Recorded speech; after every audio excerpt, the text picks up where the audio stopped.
Vamos entonces a vamos a comenzar ahora a hablar un poquito sobre el tema del fundamento de la reforma en el tema de la patrística. Vamos a invertir un poquito el orden para hacer todas las clases de cristología juntas, hablar del concilio de Nicea, hablar un poquito de las herejías, del arrianismo, del apolinarismo, y estoy tratando como de organizar porque ya hoy es miércoles, hoy es jueves, entonces quedaría esa clase para mañana del concilio. El sábado podríamos dar el de la cristología, pero faltando el tema de la exégesis patrística.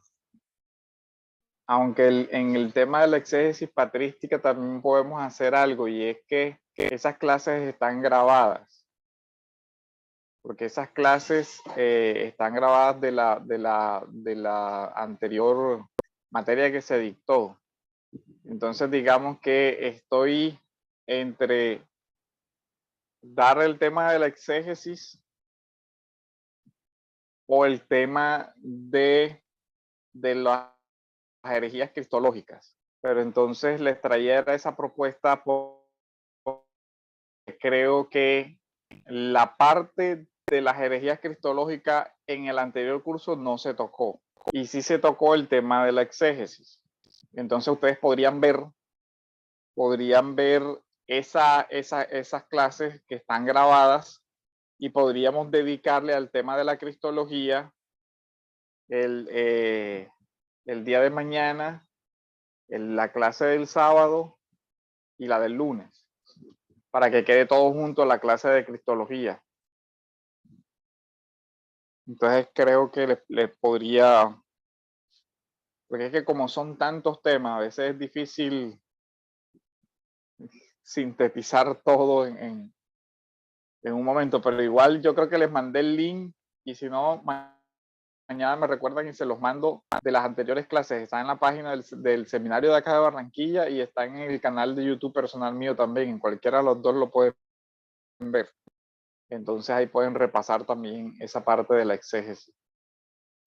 Bueno, entonces hoy vamos a trabajar un poquito, continuando con el eje que veníamos ayer, mostrando cómo los concilios, la teología de la Biblia fue recogida, ¿cierto? Las fórmulas confesionales de la Biblia fueron recogidas en los credos. Ahora también hacer el ejercicio de una conexión con el tema de la reforma. Porque es que generalmente lo que uno se encuentra es que en muchos hermanos todavía sigue existiendo como una desconexión entre ese periodo. O sea, como digamos que retrocedemos en la historia y vamos y evaluamos la teología de la reforma. Pero después volvemos a dar un salto al primer siglo y casi que omitimos y pasamos por alto todo el tema de la teología medieval por lo que habíamos visto de la concepción de que estuvo dominado por el catolicismo, y a veces no se ven pues los aportes y los debates que se dieron en esa época que recogen la tradición anterior. Pero también pasa que no a veces no hacemos como un acercamiento entre la teología de la reforma y la teología de la patrística. Eso por lo general crea como un bache ahí, y siempre uno ve a los hermanos como que asumiendo que lo que salió en la reforma fue revolucionario en el sentido de que no se había dicho antes, o que se descubrieron cosas nuevas, ¿no? O sea, como que apenas eso apareció, esas ideas aparecieron con la reforma, y resulta que no es así. Al contrario, la reforma rescata mucho de esa época patrística. Y precisamente eso es lo que vamos a ver hoy. Con unos breves, digamos, unos breves aspectos. Saltando entonces que la teología de Calvino, y vamos a utilizar solamente la de Calvino, bien podríamos hacer un ejercicio más extenso, pero vamos a comenzar con la de Calvino. No, el ejemplo que ponía es que por lo general a veces nos quedamos en la teología de la Reforma y sucede que no unimos la Reforma con los movimientos anteriores. ¿Y eso por qué? Porque hay también una escolástica reformada que asume mucho del método de la escolástica, aunque no las mismas conclusiones. Entonces a veces eso no se tiene en cuenta, o sea, hace ese bache ahí. Una de las obras que más logra dar como esa perspectiva de conjunto es la obra del profesor chileno Manfred Swenson, que se llama Tradición Intelectual Cristiana. Sería muy bueno que lo leyeran porque eso da como el panorama de todo el tema. Y el uso que hace la reforma del método escolástico, que es una cosa diferente a las conclusiones de la teología escolástica. Resulta entonces que las doctrinas, vamos a enfocarnos hoy en ver cómo vemos aspectos de las doctrinas de la gracia en la teología de la Reforma que estaban ya presentes en los padres de la Iglesia. Por ejemplo, la doctrina de la elección soberana de Dios, ¿cierto? De la elección. Nosotros podemos ver en Ireneo 202 más o menos, en su obra Contra las herejías, en el libro 1, en el pasaje 4, lo siguiente: Dios predetermina todas las cosas para perfeccionar al hombre, para efectuar y manifestar sus disposiciones, a fin de que la bondad quede demostrada y el juicio recto se perfeccione y la iglesia sea conformada a la imagen de Cristo. Si nosotros vemos esa expresión de que Dios predetermina todas las cosas para perfeccionar al hombre, evidentemente que podemos rastrear la afirmación hasta el texto de Romanos, ¿cierto? Dios, todas las cosas ayudan a bien. Pero además ya vemos cómo la patrística va desarrollando el tema de la predestinación, de la elección soberana, de una soberanía divina que ordena todas las cosas y todas las disposiciones del hombre para la perfección del ser humano. Hilario, el diácono, estamos hablando del 350 más o menos, dice: Dios, de su libre gracia, desde antaño decretó salvar pecadores. Sabemos que ya comenzamos a hablar del decreto divino. Entonces, cuando nuestras confesiones asumen el capítulo del decreto, tiene un antecedente ya en la teología patrística. Y dice: Dios preconoció lo que habría en el hombre antes de crearlo y de que hubiera cometido pecado. Predestinó la manera en que habría de ser rescatado. Miren que ya 350, doctrina de la predestinación. ¿En qué tiempo, por quién y de qué modo debían ser salvos? De suerte que los que son salvos no lo son por su propio mérito, ni por el de aquellos que los llaman, sino por la gracia de Dios, siendo ese don dispensado por medio de la fe en Cristo. Entonces miren que este es el comentario a la segunda carta de Timoteo que hace Hilario el diácono, 350, y vemos ya conceptos como la libre gracia, el decreto que Dios predestinó de manera en que el hombre debía ser rescatado, la claridad de que no son salvos por el mérito propio, la justificación, ¿cierto? Por la sola fe. Y además de eso, que son salvos por medio de la fe en Cristo. Entonces, si uno ve, cuando la Reforma saca estas verdades, no fueron un invento de la Reforma. No fue que salen de la nada en la Reforma. Al contrario, ya hemos visto y más adelante vamos a ver cómo Calvino habla del tema de los concilios y el reconocimiento que se debe prestar a los concilios. Sobre la naturaleza del pecado, Justino Mártir expresa: nacemos pecadores, somos enteramente carne y sangre y ninguna cosa buena mora en nosotros. Creo que reconocemos aquí, ¿cierto?, la doctrina de la depravación. Leemos ya que la sistematización que hace la Reforma sobre el tema de la naturaleza del hombre, la antropología, la caída y los efectos o la total depravación ya se encuentran ecos de estas doctrinas en Justino Mártir. Dice: el hombre, por las facultades naturales de su mente, no puede obtener conocimiento de las cosas divinas. El poder innato puede salvarse a sí mismo y ganar la vida eterna.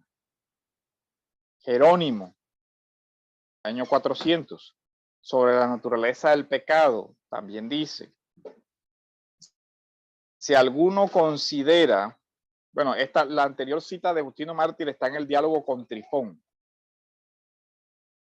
Jerónimo, en las homilías sobre Jeremías, dice: si alguno considera este cuerpo de humildad en que nacemos, si alguno lo considera, nadie está puro de inmundicia,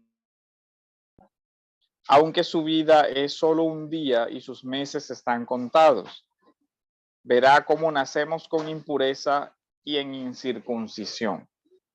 Otra vez conceptos de la mancha del pecado, la impureza en la que está, la inmundicia. Nadie es puro, o sea, la depravación se extiende a todas las personas. Luego vemos el tema de la muerte expiatoria de Cristo, por ejemplo. Otra vez Jerónimo, en el comentario sobre los Efesios, dice: sin la sangre del Señor Jesús nadie puede acercarse a Dios, porque Él es nuestra paz. Otra vez el tema de la expiación, la gracia, el tema de la gracia. Ambrosio, en su comentario de Juan, capítulo 5, versículos del 6 al 7, viene y dice: ¿quién, cuando le place, en quién le place, y en cuanto le place, y en tanto como le place, inspira? Por lo tanto, él llena de su gracia a quien le place y tanto como le place. Vemos ya acá la declaración de esa gracia soberana, ¿cierto? Dar gracia a quien Dios escoja dar esa gracia. Tener misericordia de quien Dios escoja tener misericordia. Estamos hablando del año 400, Ambrosio. También Ambrosio, en el comentario de los Salmos, dice lo siguiente: la perseverancia no depende del hombre que quiere o que corre, porque no está en poder del hombre, sino que depende de Dios, que tiene misericordia, para que puedas tú acabar lo que has comenzado. Entonces, miren lo interesante que tenemos aquí, otra vez, doctrina de la perseverancia de los santos, la justificación solo por la fe. Juan Crisóstomo dice: decía que Dios derrama en nosotros la fuente misma de todos los dones antes de que nosotros hayamos entrado en combate. Eso está en la homilía sobre la carta a los romanos de Crisóstomo. Basilio Magno Enseñaba que el creyente solo debe gloriarse en Dios porque reconoce estar privado de la verdadera justicia y está justificado únicamente mediante la fe en Cristo. Ahí está en la homilía sobre la humildad. Entonces, hasta aquí, ¿qué evaluación podemos hacer de las doctrinas fundamentales o que después rescata la reforma en la era de los padres? Que, con lo que han escuchado, ¿qué ideas se hacen?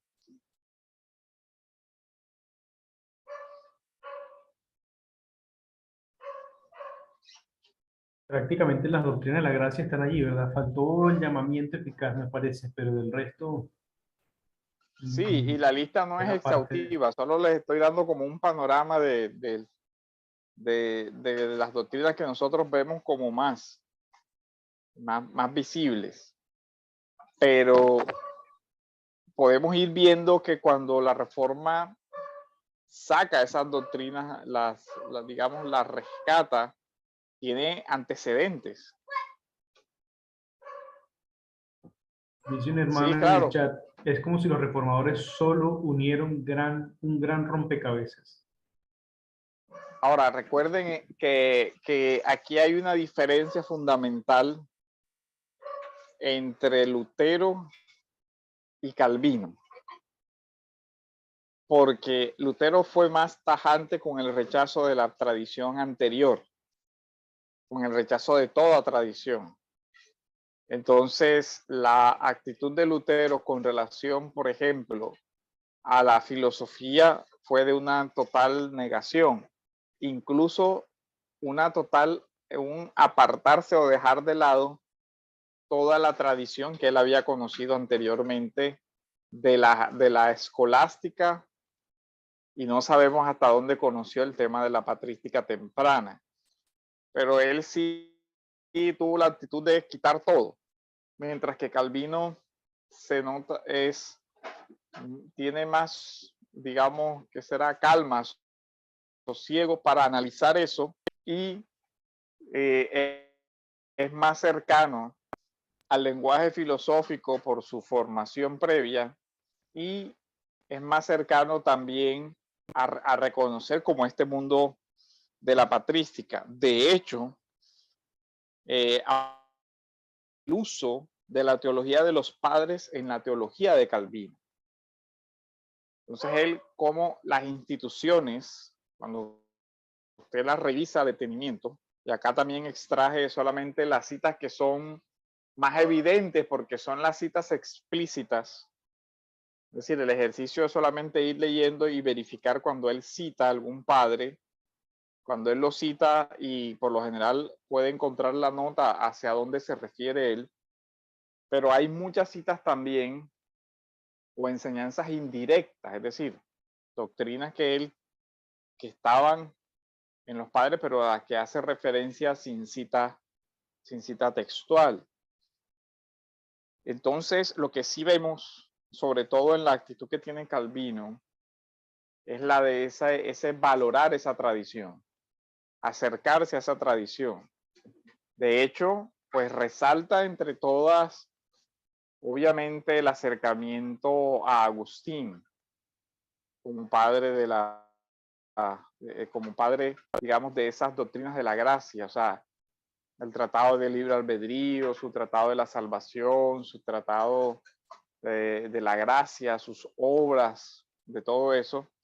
Entonces, una de las citas preponderantes en los autores de la Reforma es Agustín, pero eso no quiere decir que no conocieran la otra teología. Entran en diálogo también con los otros autores, y decía, incluso con los autores latinos. Ahora, en varios aspectos es sobresaliente la tradición patrística que rescata Calvino, y ojalá que el examen, incluso sin, usted solamente toma la institución y va examinando las notas de pie de página y se va a encontrar las citas de la patrística cuando él hace la citación.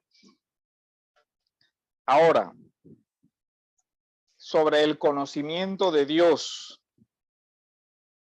en la institución de la religión cristiana, y acá estoy utilizando la edición de Felire, en la página 20, usted puede leer de donde deducimos que este es el mejor medio y el más eficaz que podemos tener para conocer a Dios. No penetrar con atrevida curiosidad ni querer entender cada detalle de la esencia de la divina majestad, la cual más bien hay que adorar que investigar curiosamente, sino contemplar a Dios en sus obras. Esta cita es de la cita de Calvino. Ahora, para esa afirmación, él usa, para ilustrar su argumento, una cita de Agustín en el comentario que hace Agustín del Salmo 144. Dice, puesto que nosotros no los podemos comprender a causa de la distancia entre nuestra bajeza y su grandeza, es menester que pongamos los ojos en sus obras para recrearnos en su bondad. Y ahí, en la página ya 21 de la institución, se refiere a Agustín. O sea que en la idea de Calvino sobre la limitación de la mente humana para llegar al conocimiento de Dios, vemos que la inspiración es precisamente el argumento agustiniano sobre ese tema, o por lo menos usa como ejemplo para ilustrar su idea una cita de Agustín, de donde vemos que Agustín va haciendo influencia para la construcción de la teología de Calvino. Ahora, con relación a la doctrina de Dios y la doctrina de la Trinidad, aquí vamos a ver cómo Calvino cita, y abro comillas aquí, él dice, lo cual prudentemente notó Justino Mártir.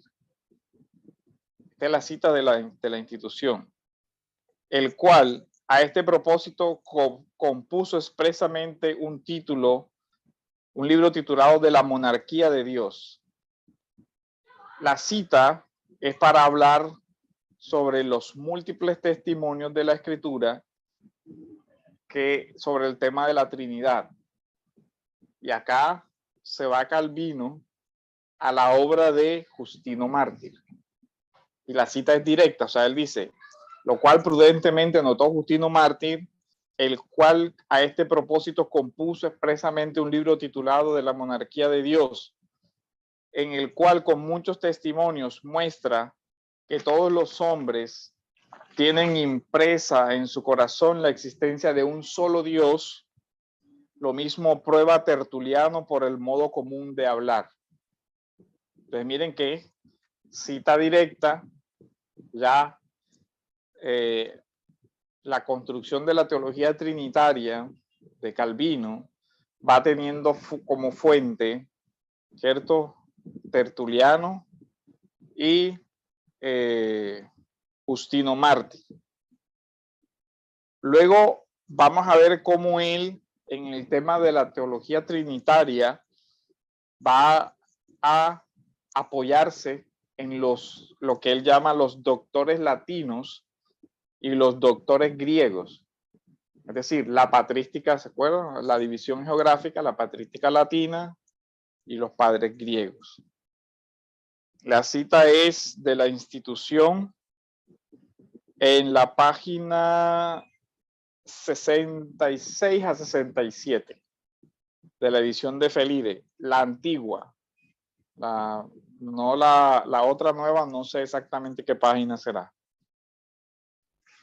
Pero viene y dice Calvino, pues al mismo tiempo se nos presenta como un solo Dios. Se ofrece a contemplación en tres personas distintas.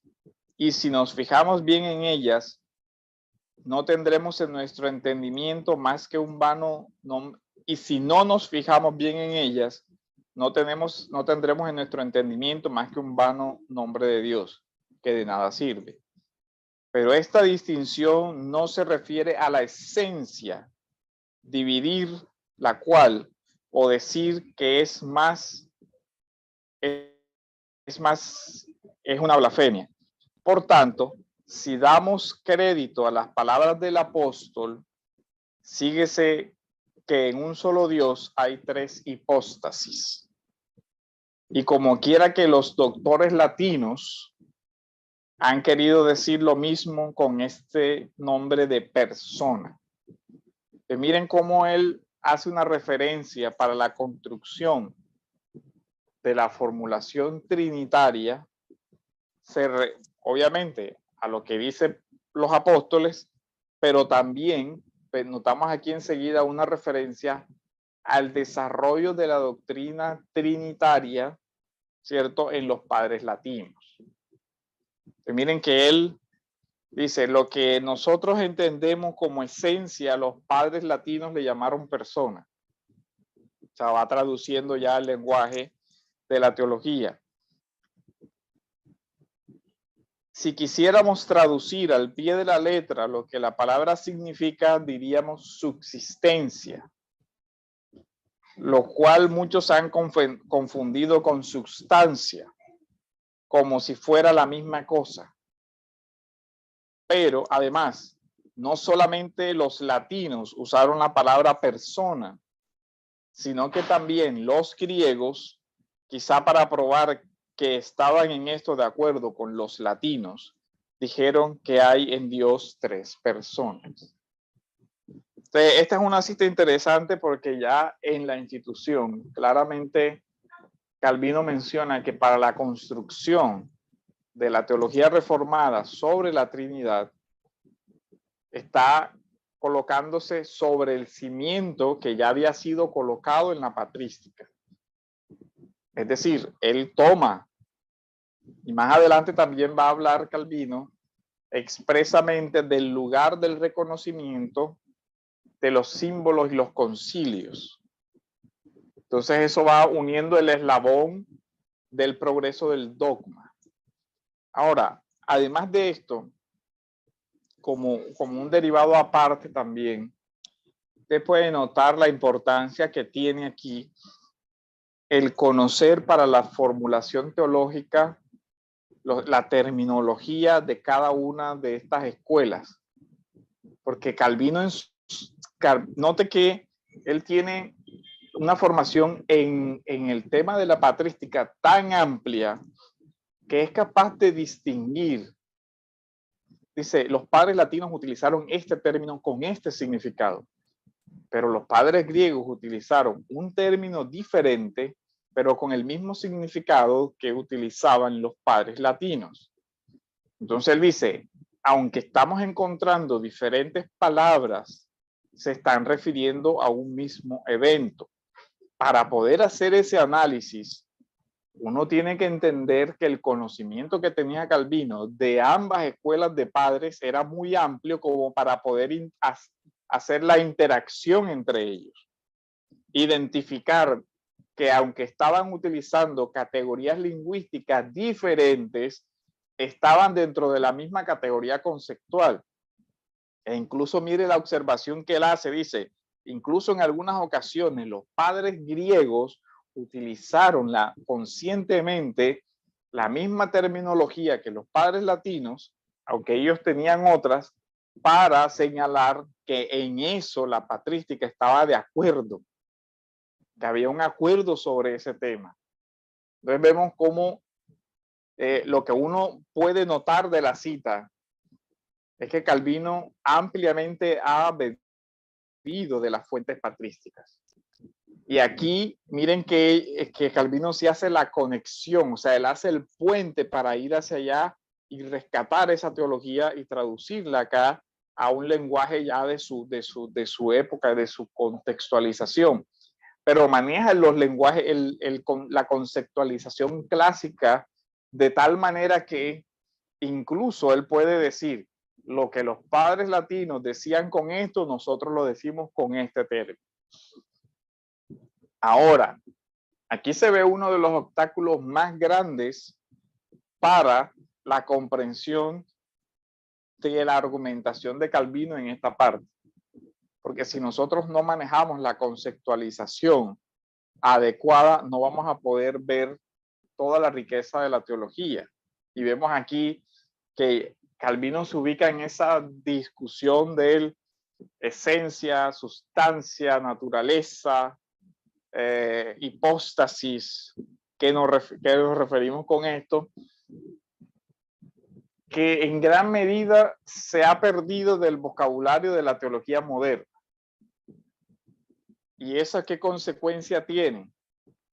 Que evidentemente, si vamos a leer un libro de teología que no ha sido escrito en nuestra era, casi que necesitamos un diccionario.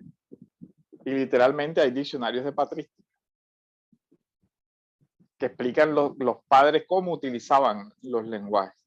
Porque se ha perdido eso y ya se hace necesario esa herramienta, porque lo que hace Calvino acá no es un tema fácil, porque es aprender el uso lingüístico de las diferentes escuelas dentro de los padres y decir, esta palabra tiene el mismo concepto que acá, en determinada región, en todo eso. Entonces, aquí claramente Calvino reconoce y entiende la división entre las escuelas de los padres, la división que se hacía por el idioma. ¿Recuerdan las clasificaciones? La distinción que se hacía por el idioma y distingue padres latinos, padres griegos. Sobre el tema de la distinción de personas sin división de la esencia, expresa Calvino lo siguiente. Por otra parte, la escritura nos muestra cierta distinción entre el Padre y el Verbo, y entre el Verbo y el Espíritu Santo, lo cual hemos de considerar con gran reverencia y sobriedad, según lo requiere la majestad de tan alto misterio. Por ello me agrada sobremanera esta sentencia de Gregorio Nacianceno. No puedo, dice, concebir en mi entendimiento uno sin que al momento me vea rodeado del resplandor de los tres, ni puedo diferenciar tres sin que al momento se vea reducido a uno. Sermón sobre el bautismo. Entonces miren lo interesante. Ya vemos que conocía la teología de los padres griegos, latinos, Agustín, Justino, Tertuliano. Ahora cita a Gregorio Nacianceno. Calvino también comentando sobre el tema de la Trinidad dice, y no me desagrada la definición de Tertuliano con tal de que se la entienda bien. Miren la capacidad que tiene ya él de hacer una exégesis crítica de los padres. Decía, Tertuliano dijo esto, pero si se entiende bien, eso es válido, pero va a corregir, tiene la capacidad de hacer una lectura crítica de las formulaciones teológicas. Y viene y dice, con tal de que se le entienda bien, que la Trinidad de personas es una disposición en Dios o un orden que no cambia en nada en la unidad de su esencia. Y aquí está citando Tertuliano contra Praxias, capítulo 2 y 3.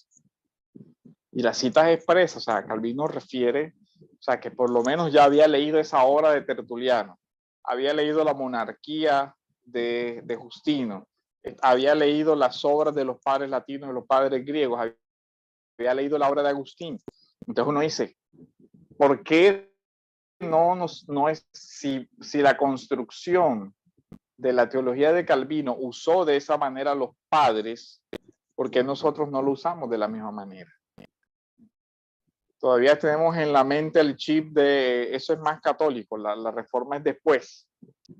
Y uno dice, no es tanto porque precisamente Calvino se apoya para la construcción de su institución, que es su obra casi que cumbre de su teología sistemática, porque si bien es cierto, construye muchos comentarios bíblicos, la obra que podríamos asociar a una teología sistemática es la institución. El conocimiento de Dios, del Hijo, del Espíritu, todo eso hace así. Dice, Tertuliano, hay que creer en el Padre y en el Hijo y en el Espíritu Santo, en cada uno según su nombre y su persona. Y aquí, otra vez, es cita de Calvino en la institución. En el escrito que les mandé está cada cita con su referencia a cada página. Yo soy en el Padre y el Padre en mí. Y por esta causa, los doctores eclesiásticos, ya es una cita otra vez de Calvino para referirse a los padres, no admiten diferencia en cuanto a la esencia entre personas. Aquí está citando, o aquí cita Agustín en Agustín en Trinitate, el Ad Pacension, epístola 174 de Agustín, Cirilo en De Trinitate y el diálogo de San Agustín y el Salmo 109. Y son citas que aparecen en esto. O sea que miren la amplitud del conocimiento del tema de la patrística. Sobre la explica Calvino también. Aquí vamos a encontrar la cita de Ciudad de Dios. Dice, explicando la aparente prosperidad de los impíos y que los piadosos son perseguidos y maltratados y que además vemos que los fieles muchas veces son castigados con azotes, debemos tener certeza que mucho menos escaparán los impíos como argumento para la afirmación Agustín, Ciudad de Dios. Si todos los pecados fuesen ahora públicamente castigados, se creería que ninguna cosa se reserva para el último juicio. Por otra parte, si Dios no castigase ningún pecado, públicamente se creería que no hay providencia divina. Y la cita es Ciudad de Dios, libro 1, capítulo 8. Entonces, doctrina de la Trinidad, doctrina de la providencia a fuente patrística en la institución. También cita a Agustín cuando dice, como todos sabemos, todo cuanto Dios hace de nosotros con un orden maravilloso, obramos según la ley cuando somos guiados por una buena voluntad. En cuanto a lo demás, somos guiados por la providencia de Dios, la cual es una ley inmutable. La cita está en el tomo 1, en la página 137. Y la cita es del libro de las cuestiones de Agustín. Capítulo, en el capítulo 27, pasaje 83. Entonces miren lo interesantísimo que ya vamos viendo en la progresión de cómo la construcción de doctrinas esenciales que asociamos como muchas veces como si que la Reforma las descubrió, realmente las tomó, ¿cierto? Las desarrolla, las amplía, las comenta, pero la base la fue a buscar en la patrística. Sobre la cristología, la institución en el tomo 1, en la página 93, miren lo que dice. El mismo Irineo, en el capítulo 6, libro 3, expuso toda esta controversia. Miren la cita, por eso les decía, aquí estoy refiriendo citas donde él cita directo, pero también hay muchas ideas que están en las instituciones que son de la patrística, pero que no son citas directas.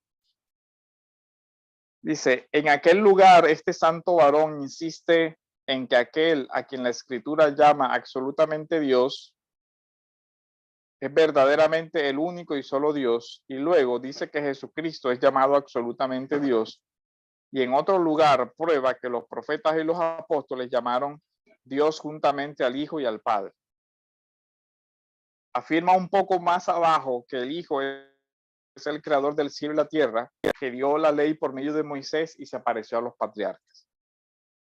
Y si alguno todavía murmura que Irineo solamente tiene por Dios de Israel al Padre, le responderé lo mismo que el autor dice claramente, que Jesucristo es este mismo, y asimismo le aplica el texto de Habacuc: Dios vendrá de la parte del mediodía.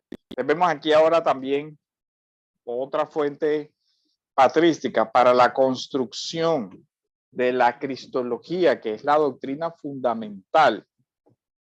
Miren que el apoyo patrístico se usa en las doctrinas extremadamente delicadas: la Trinidad, la cristología, nada más y nada menos, que el apoyo es fuente directa de los padres. Ahí vi como un mensajito. Y dice, pastor, ¿se podría decir que los reformadores construyeron su teología tomando en cuenta la teología de los padres de la iglesia? Sí, esa precisamente es como la idea, que la reforma rescata y vuelve a las fuentes que son más cercanas en cuanto a construcción teológica a los apóstoles. Evidentemente, vuelve a la escritura, ¿cierto? La sola escritura, pero se da cuenta de lo valioso que es lo que los padres han construido en teología. Es decir, la reforma no comienza a edificar de cero, sino que usa el cimiento que encuentra válido, sólido, de la teología de los primeros 5 siglos, de los concilios y todo eso, y sobre ella edifica. Vuelve a toda esa parte. Pero miren que la reforma lo hizo, pero nosotros no lo estamos haciendo. O lo estamos haciendo muy poco, porque leemos hasta los tratados teológicos de la reforma. Muy poco, y muy poco vamos un poco más allá atrás. Ahí vi Aquí hay otra pregunta. Sí, dice, pastor, ¿cómo es que la iglesia católica o la iglesia romana se desvió tanto de las doctrinas de la gracia si los padres de la iglesia desarrollaron todas estas doctrinas bíblicas? Es que si ustedes se dan cuenta, los concilios de los primeros siglos comenzaron también a ser reemplazados en el catolicismo por otros concilios, añadiéndole, y de tal manera entonces se fue reinterpretando esa primera tradición y acomodando a prácticas que no fueron la intención original de los padres.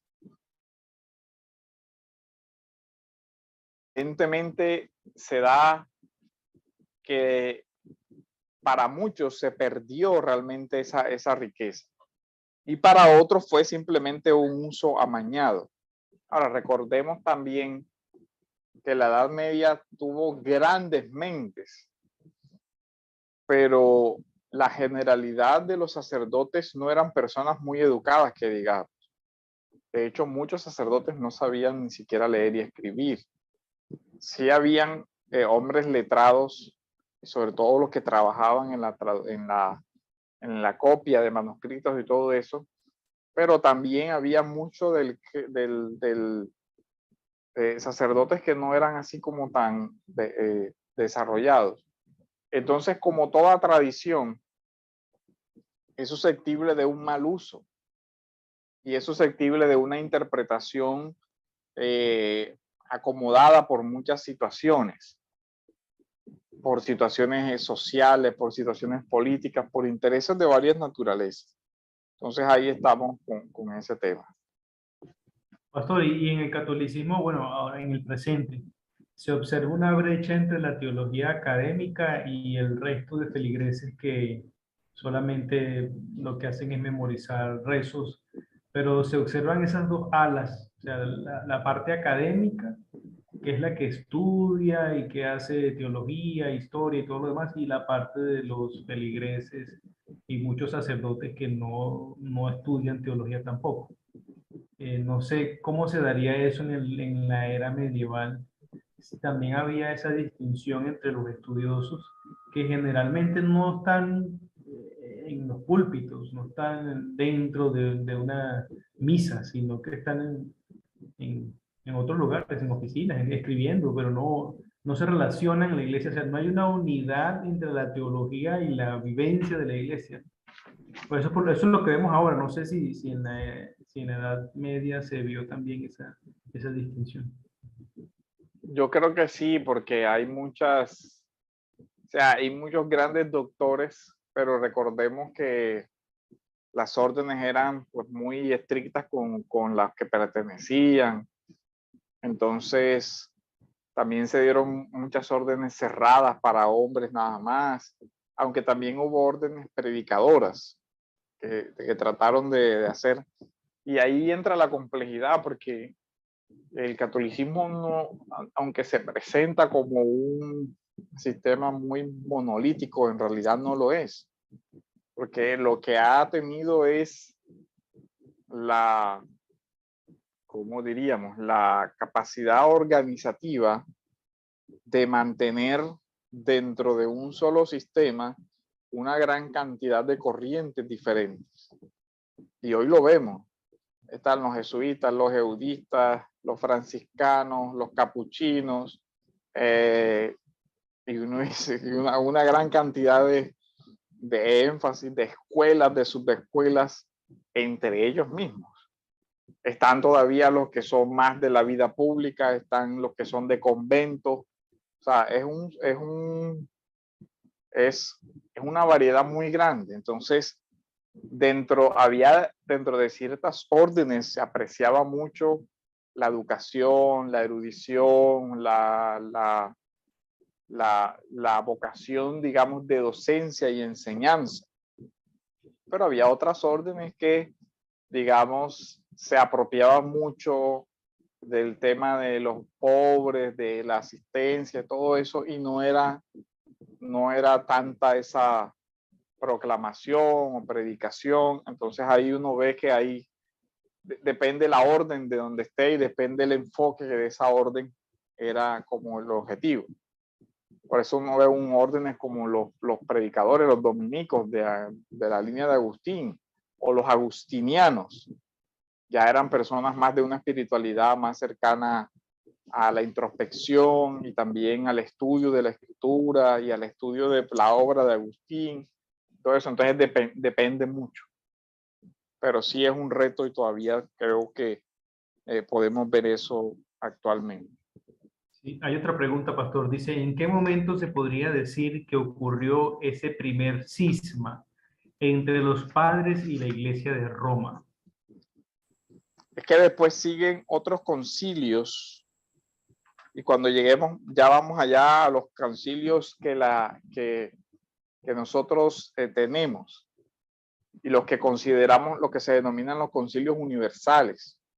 De ahí en adelante, por ejemplo, hay concilios donde se quiere tumbar, por ejemplo, el concilio de Nicea, o se quiere reformar cosas, y hay concilios que después se rechazan, se tumban, se da el debate. Hay concilios donde se introduce ya el tema de las imágenes en el culto, donde se introducen prácticas ya fuera que no derivan de la escritura y que los padres nunca reconocieron.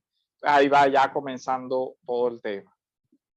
Por eso, digamos que la teología, y miren que ellos por eso mismo intentan llevar la patrística hasta lo más largo que pueden en la historia, para no hacer para tratar de decir que siempre se ha creído lo mismo, y no es así. Hay un cierto corte, digamos que no podemos establecer una fecha, aquí, de aquí para allá ya no, porque es muy difícil hacer un ejercicio de esa naturaleza. Incluso, como les decía, hay órdenes que siguieron mucho con el pensamiento de Agustín, otras que siguieron mucho con el pensamiento de los padres, hasta muy tardío. Pero una fecha es difícil de hacer como un hito histórico que uno pudiera decir de aquí en adelante, pero hasta el siglo V, sin duda. O sea, del siglo VI en adelante ya comienzan otras esferas del pensamiento, y no que haya cesado la influencia de los padres, porque se sigue leyendo Agustín, se sigue leyendo la patrística, pero también se va perdiendo todo el tema. Pero siempre hay pensadores que están en esa línea, que rescatan esa línea, pero a veces no están en la política imperial, porque recuerden el cambio que se da. De hecho, ya en Nicea, ya uno comienza a ver cómo, por ejemplo, personajes como Atanasio sufre en manos de los pontífices que eran arrianos, y prácticamente la ortodoxia fue perseguida por los grandes prelados que estaban cerca al poder, y así se da todo el tema. Entonces, desde ahí comienza una degradación, porque ya el obispo no se escoge por la virtud, o no asciende al cargo por la virtud, por su conocimiento y por su piedad, como las reglas de la patrística, cierta doctrina correcta, vida correcta, un hombre sabio, santo, sino que ya comienza la relación de juntarse a ese poder civil, que ya un emperador comienza a influenciar decisiones doctrinales, ya comienza a interesarse en que la iglesia funcione de determinada manera, y comienza a utilizarla como un brazo del poder para legitimarse. Entonces, todo eso ya comienza la decadencia. Pasa la iglesia de ser perseguida a tener un poder para el que el Señor no lo había llamado, porque los órdenes temporales, aunque debe haber una relación sana, porque las esferas se tocan, es decir, las esferas precisamente tienen una relación adecuada, pero una cosa es la adecuada relación entre esas esferas, y otra cosa fue lo que llegó a suceder, que la iglesia casi que se convirtió en el brazo del emperador. Cuando cae Roma, prácticamente se erige un nuevo emperador, que es el Papa, que tiene un control político sobre los estados pontificios y un control jurídico y todo lo demás, declara guerras y todas esas cosas, y uno dice, ya ahí evidentemente el énfasis pierde mucho. Y entonces ya la herejía no se medía solamente por la pureza doctrinal, sino por lo que también llegara a afectar los intereses de aquellos que crearon. Y recuerden que se comienzan a vender los cargos, se comienzan a nombrar sacerdotes, porque familias poderosas aportaban mucho dinero al papado, y entonces había sacerdotes o prelados que tenían 4 y 5 cargos y ninguno ejercía, porque simplemente era para tener la capacidad de cobrar impuestos y todo eso, y ahí ya comienza sin duda todo pues la decadencia de la teología. En la cristología, Calvino dice: es vano buscar en los padres argumentos para debilitar la divinidad de Cristo. Miren lo que él dice. Ahora el tema de la divinidad. Dice, si alguien busca en los padres argumentos para rechazar la divinidad de Cristo, no va a encontrar. Claramente también se puede ver el acuerdo de todos los antiguos por el hecho de que Arrio no se atrevió en el concilio niceno a proponer su herejía con la autoridad ni aún de un solo doctor, lo cual él no hubiera omitido de tener posibilidad, ni tampoco padre alguno, griego o latino, de los que en este concilio se juntaron con Arrio, se excusó jamás de no ser de la misma opinión que sus predecesores. Entonces vemos ahí donde él viene diciendo, miren que Arrio, digamos que no cita autoridades en los padres anteriores porque dice no los encuentra, no había esa posición. Él es quien está formulando esa distinción. Sobre el tema de la depravación, aquí de nuevo vamos a ver cómo Calvino se apoya en Agustín. Dice, sin embargo, tal temor no pudo impedir que surgiera Pelagio, cuya profana opinión era que Adán, al pecar, se dañó solo a sí mismo y no a sus descendientes. Mas, como se le convencía con evidentes testimonios de la Escritura de que el pecado había descendido del primer hombre a toda la posteridad, él arguía que había descendido por imitación y no por generación. Por esta razón, aquellos santos varones, especialmente San Agustín, se esforzaron cuanto pudieron para demostrar que nuestra corrupción no proviene de la fuerza de los malos ejemplos que en los demás hayamos podido ver, sino que salimos del mismo seno materno con la perversidad que tenemos, lo cual no se puede negar sin descaro.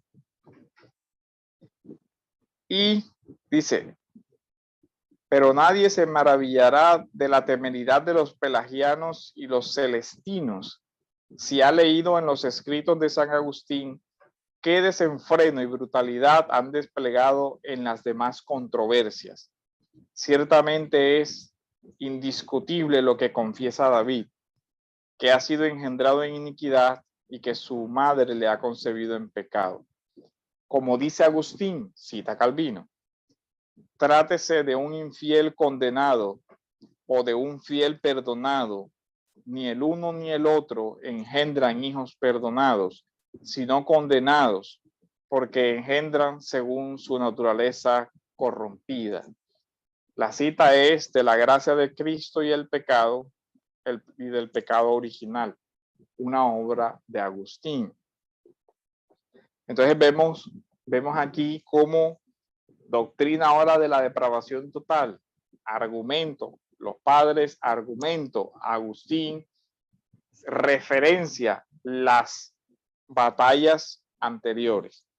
Hasta aquí vamos siendo claros con el tema. ¿Hay alguna pregunta, comentarios?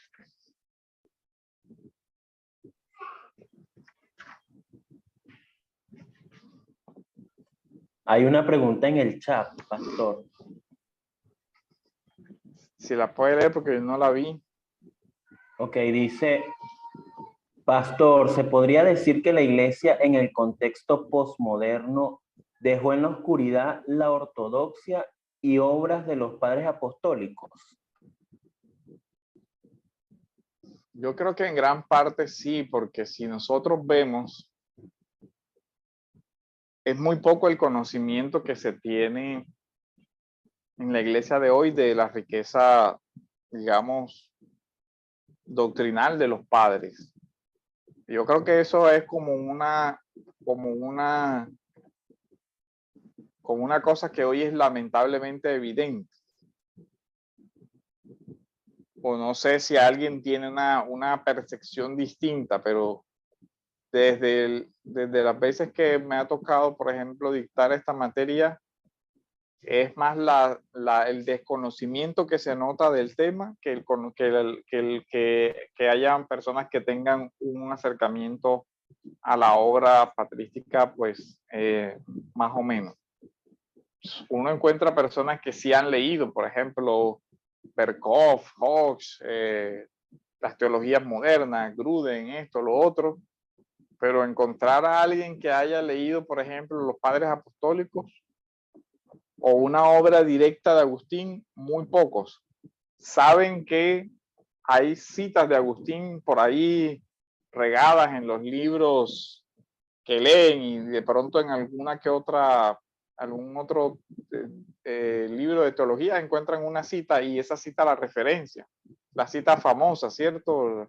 La que dice, mi alma tiene un vacío de ti hasta que tú lo llenes y todo eso, que son como la cita con la que comienza las confesiones. Pero más allá de eso, hay muy poco manejo de esta teología. Ahí veo a alguien con la mano levantada. Sí, pastor, también hay algunas preguntas aquí en el chat. Bueno, hay una, dice, pastor, ¿sobre qué base bíblica se decía que el pecado era por imitación o no hay base, solo un pensamiento? Pues lo que Pelagio comenzó a negar era, o a decir era que la teoría del pecado original era pues una interpretación errónea y a partir de ahí se genera el debate. Pero que yo recuerde, no hay alguna cita directa de Pelagio. Simplemente él, o no he leído una obra completa porque no hay, hasta donde he tenido acceso, no encuentro, además de las citas que hace Agustín de la obra de Pelagio, no hay mucho. Adelante, hermano Yoxisnel. Sí, bueno, con respecto a lo que el pastor comentaba sobre la iglesia del contexto moderno y todo esto, en cuanto a la patrística, yo debo admitir que, bueno, en realidad yo desconocía como tal, o era ignorante en este tema de la patrística. Sí, no voy a negar que, no sé, en ciertos sermones o tal vez en redes sociales por allá llegué a escuchar, por ejemplo, no sé, de Tertuliano, de Agustín, pero realmente de entender o sí, tener claridad en cuanto a estos personajes, pues lo estoy, digamos que descubriendo propiamente con esta materia. Y más aún, pues, el saber de que mucha parte de la teología reformada y sobre todo como estamos viendo hoy lo de Calvino, tiene sus bases o se fundamenta en lo que los padres apostólicos lograron hacer o de alguna manera fueron registrando. O todo esto tal vez pudiéramos decir que dio luces al tema de la reforma. De verdad que es un descubrimiento para mí este tema. Porque sí, evidentemente, como dice el pastor, la iglesia yo creo que hoy no, eso lo ha dejado como a un lado. Esto de la patrística y nos hemos enfocado como que más en los teólogos ya después de la reforma. Sí, en su mayoría también porque lingüísticamente se nos es más familiar. O sea, al principio, cuando uno comienza a leer esta literatura, pues tiene un bache muy grande. Ya de pronto, recuerden que la reforma es muy cerca ya a la época moderna. O sea, estamos más cerca en cuanto a mentalidad, en cuanto a ciertos horizontes culturales y todo eso. Y obviamente hasta en eso la diferencia entre la exégesis de los padres y la nuestra hoy es muy grande también. Ese es un aspecto que ustedes pueden ver en los videos también y que de pronto comentaremos ahí sobre la exégesis crítica y la exégesis patrística, que era una exégesis, digamos que mucho más guiada por la regla de fe, pero también más libre en cuanto al sentido cristológico y a las fórmulas que ellos utilizaban. ¿Hay una mano levantada todavía ahí? Sí, hay otra mano del hermano Alcides. Pastor, antes de darle la intervención al hermano Alcides, creo que de todas maneras es sano ese puente con la reforma, porque digamos que interpretan la patrística y para nosotros que estamos muy lejos de la patrística, facilita un poquito, por lo menos empezar leyendo el pensamiento de la patrística en la Reforma, que son pensadores más actuales, y luego ir adentrándonos más allá en la... Creo que no es tan, no sé qué opinan, no es tan negativo como comenzar a hacer ese puente Reforma patrística, a ir directamente a la patrística, no sé qué opinan. Sí, uno necesita aquí mucha ayuda como para introducirse. Y además que la idea precisamente de lo que hemos tratado de ver en el curso es la unidad del progreso del dogma, porque también vamos a encontrar muchos errores en la patrística en cuanto a acercamientos en ciertos temas que con el tiempo se van matizando y que la reforma llega a decir, bueno, esto sí, pero ya acá hay un extremo que no, y así. Entonces, por eso les decía que hay que ver esta materia dentro de la estructura de una teología histórica, porque tampoco es comenzar a, a idolatrar un periodo, porque así como se encuentran muchas cosas buenas, se encuentran muchas cosas malas, y esas negativas también hay que aprender a verlas y a verlas con un ojo crítico. Así como, por ejemplo, lo hace Calvino, dice, los padres aquí dijeron esto, pero es que aquí hay que tener cuidado, dice Tertuliano, dice estas cosas, pero si esto no se entiende bien puede terminar en un problema. Hay posibles malas interpretaciones y hay ideas de los padres que correspondieron a las mentalidades de su época. Un Orígenes usa una mentalidad de su formación filosófica y llega a conclusiones que si no se matizan con la escritura, uno dice, rayan en ideas extrañas. Y por eso las sospechas sobre Orígenes y todo eso, pero ya se ha venido como reivindicando el tema y se han ido aclarando las confusiones y que obedecían en su mayoría a la particularidad de los usos que él hacía de la filosofía y todo lo demás. Y bueno, hay cosas así. Pero sí es importante que nosotros veamos la teología como una unidad en desarrollo, como una unidad orgánica también. Es como si fuera, usando la analogía, como si fuera un árbol, ¿cierto? Entonces nosotros hoy estamos recogiendo frutos y estamos viendo, digamos, el árbol frondoso, pero a veces no entendemos la raíz de dónde vienen esas cosas. Y desde ese punto de vista a veces no entendemos el por qué ser tan celosos de no apartarnos de ciertas cosas, el no tomar a la ligera ciertas cosas y ver que estos documentos sirvieron como un límite. Digamos que usando esa misma analogía, estos credos primitivos y todo eso fueron el vallado de la viña, para que la gente no entrara el que iba a robar o el que iba a pisotear, sino el que realmente hacía parte del Señor de la viña. Entonces todo eso uno lo va con el tiempo viendo. Sí se requieren como introducciones, ¿cierto? Y por ejemplo, una obra como la de la institución de la religión cristiana, si uno la lee con detalle, va aprendiendo mucho de la patrística. Porque en la institución de la religión cristiana, Calvino se hace parte del debate sobre el tema del libre albedrío entre Agustín y Pelagio. Y Calvino va desarrollando desde las respuestas de Agustín, va montando y desarrollando también su teología para responder. Y hace un desarrollo. Entonces, a uno le ayuda mucho eso.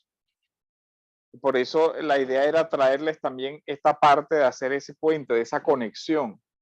Es decir, no desconectemos una cosa de la otra, porque precisamente la teología de la Reforma llega más lejos pero porque ya tenía un piso, no comienza a construir de la nada.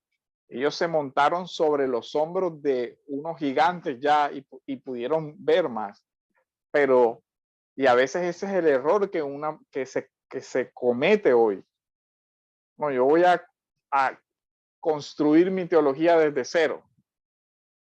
Y dice, y primero vas a desechar una riqueza y segundo vas a hacer un trabajo que si en el sin contar el riesgo extremo que eso implica, porque es a exponerte a exponerse uno a su propia negligencia, a su propia maldad en la mente. Si haces bien el trabajo, inevitablemente vas a llegar a las mismas conclusiones que ya están y te ahorraste mucho tiempo que pudiste haber invertido en crecer mucho más. Porque es como repetir el trabajo, ¿cierto? Repetir lo que ya, por la gracia de Dios, Dios dio estos maestros, y también hay que verlos de ese sentido. Dios ha dado maestros a su iglesia en todas las épocas de la historia. Dios ha levantado maestros. Y precisamente lo que nosotros estamos tratando de ver aquí es cómo uno ve que un Calvino aprende, ¿cierto? Estudia la teología, también tuvo sus maestros y tuvo sus fuentes. O sea, no fue que él se sentó a leer un texto y a escribir y ya, no, él leyó también otros maestros.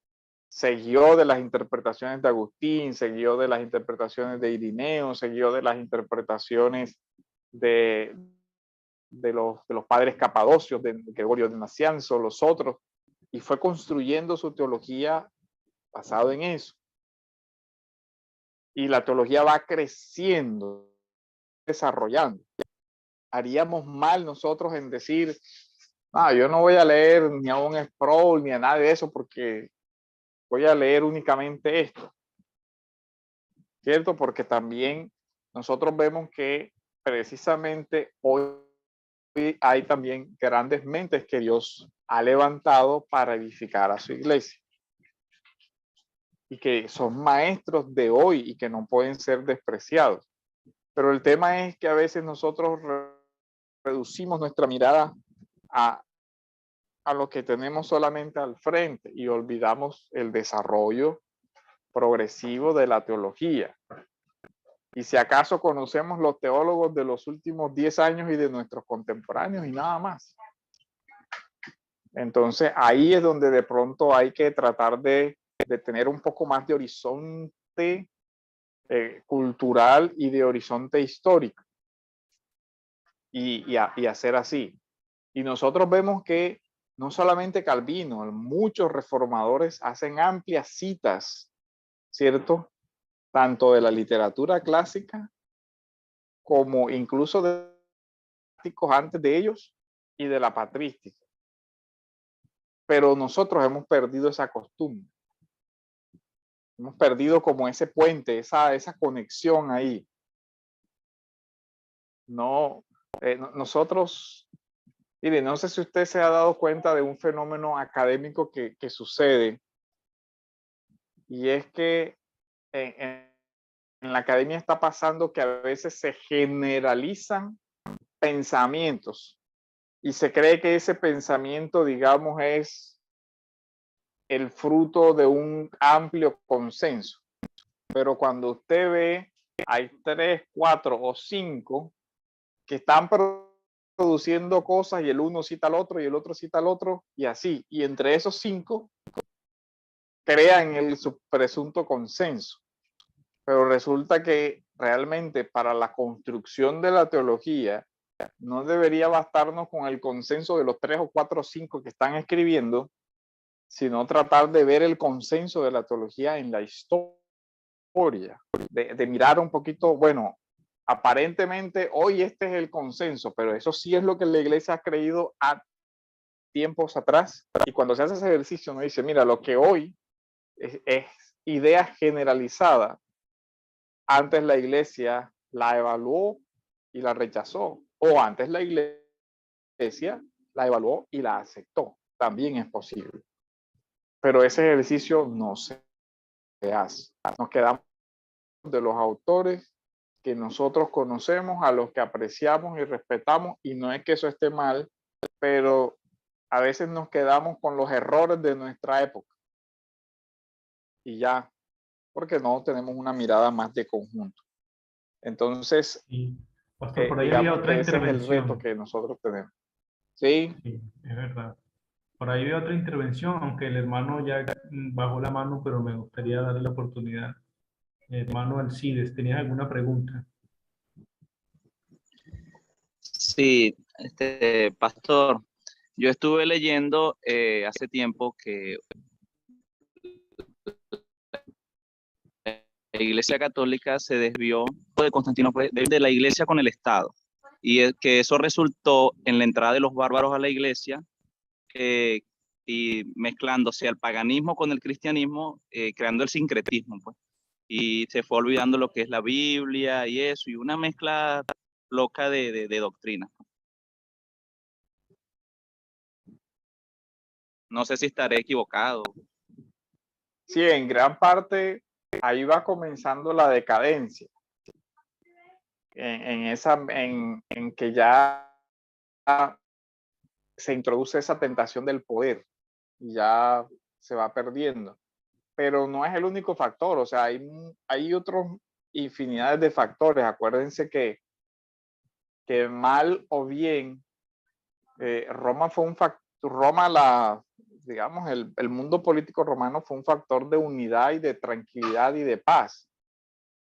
Y cae Roma, que mantenía cierta, digamos, cohesión, y se desatan una gran cantidad de conflictos y de guerras, de reyes que suceden a reyes y todo eso, y evidentemente que en esos tiempos convulsionados la cultura no hay progreso, no hay desarrollo. Entonces todo eso también son factores que entran y que a veces pues no tenemos en cuenta. Ya comienzan las guerras entre los reyes, el uno y el otro, y todo eso. Y en todo eso comienza un juego de poderes, un juego de quién, de qué bando estoy, y toda esa parte. Y en gran medida, en la Edad Media fue pues una edad como todas convulsionada.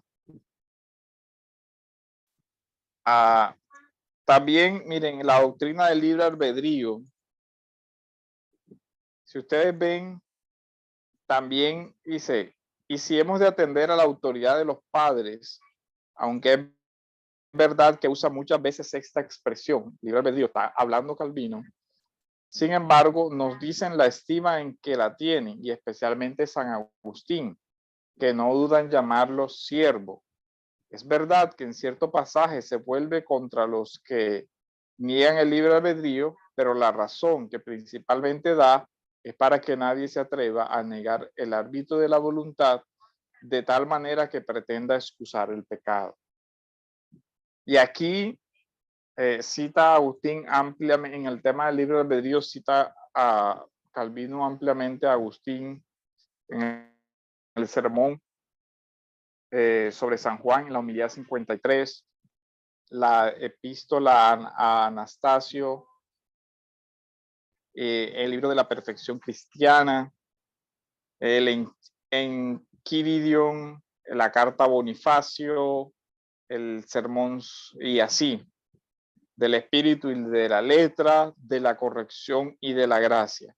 En un párrafo extenso que te encontrar en la página 179, Calvino cita una gran cantidad de obras, sermones de Agustín.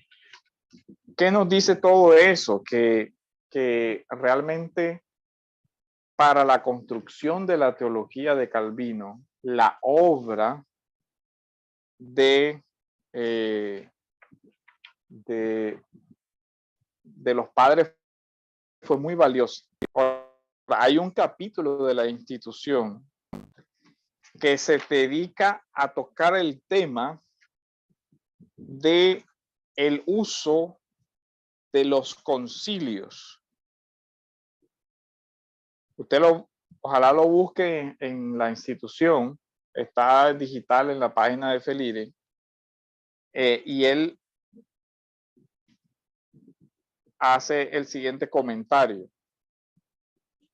Hasta aquí he seguido el orden del símbolo de los apóstoles, pues como en pocas palabras contiene los puntos principales de nuestra redención, puede servir como tabla en la que considerar en particular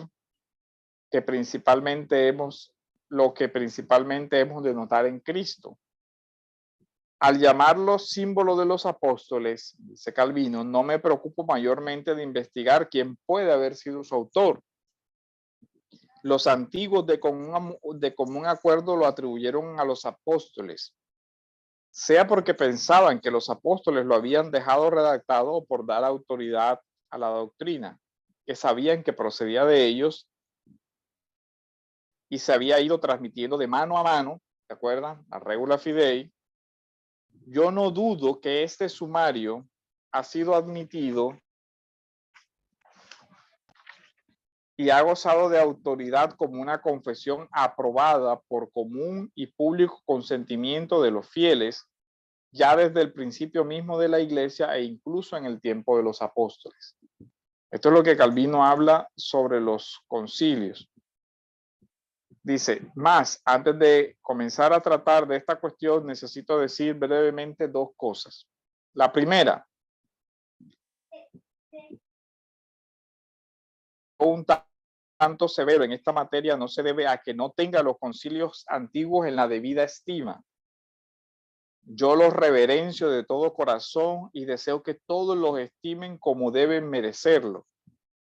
Pero en esto también hay que proceder con medida, a saber, que nada se derogue de Cristo y del derecho de Cristo de presidir todos los concilios y no tener en esta dignidad a alguno por compañero suyo. Los concilios antiguos que admitimos, de acuerdo con esto, y muy gustosos abrazamos y aceptamos reverentemente como sacrosantos, por lo que respecta a dogmas de la fe, los concilios antiguos, como lo son el de Nicea, de Constantinopla, el primero de Éfeso, el calcedonense y otros semejantes, los cuales se celebraron para refutar los errores. Pues estos concilios no comprenden otra cosa que la pura verdad, que la pura y verdadera interpretación de la Escritura que los santos padres aplicaron con prudencia espiritual para destruir a los enemigos de la religión que entonces habían surgido.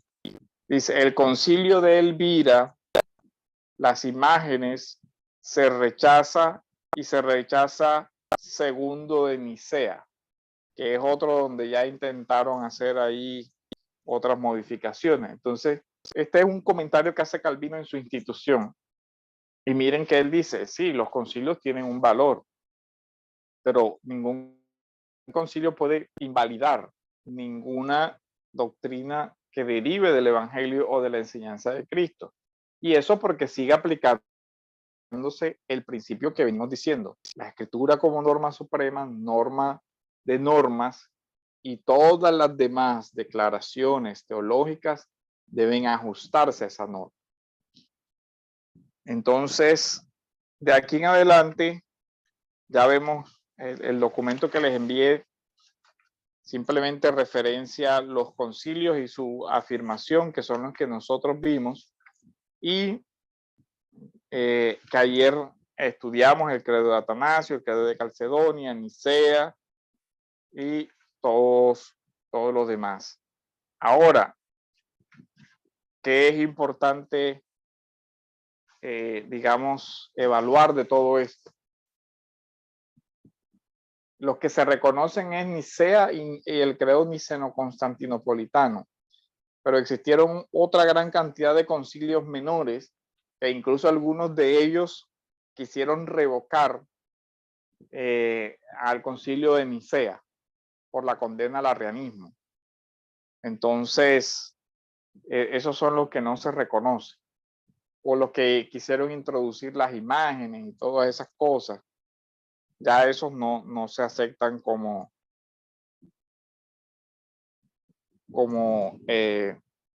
válidos. Entonces, hasta aquí, ¿hay alguna pregunta, duda, comentario?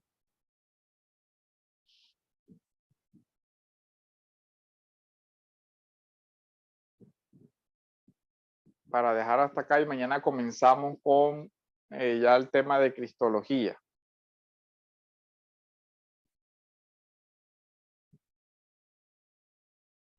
Algo ahí de Nicea, un poquito de Nicea y ya el debate cristológico. Sí, parece que no hay preguntas, pastor. Entonces, yo les mandé varios documentos. Uno es este, que les envié hoy para que lo revisen con detenimiento. Básicamente es eso, es como una compilación de las citas de Calvino, con la intención de mostrar esa continuidad y esa progresión de la teología, y no desvincularla, sino ver cómo la reforma, cómo la teología es, digamos, como un árbol. La raíz está en la escritura, ¿cierto? Para que todo sea válido, tiene que tener la raíz en la escritura e irse desarrollando. Y digamos que las etapas de la historia son esas partes del árbol. Si nosotros queremos una teología que dé frutos hoy, que sea saludable, tenemos que ver que estemos en las raíces correctas, estemos en el fundamento correcto. Y estas clases nos dan, digamos, un panorama.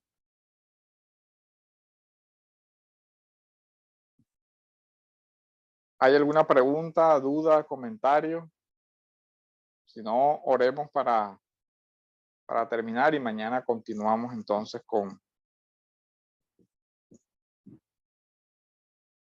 el estudio.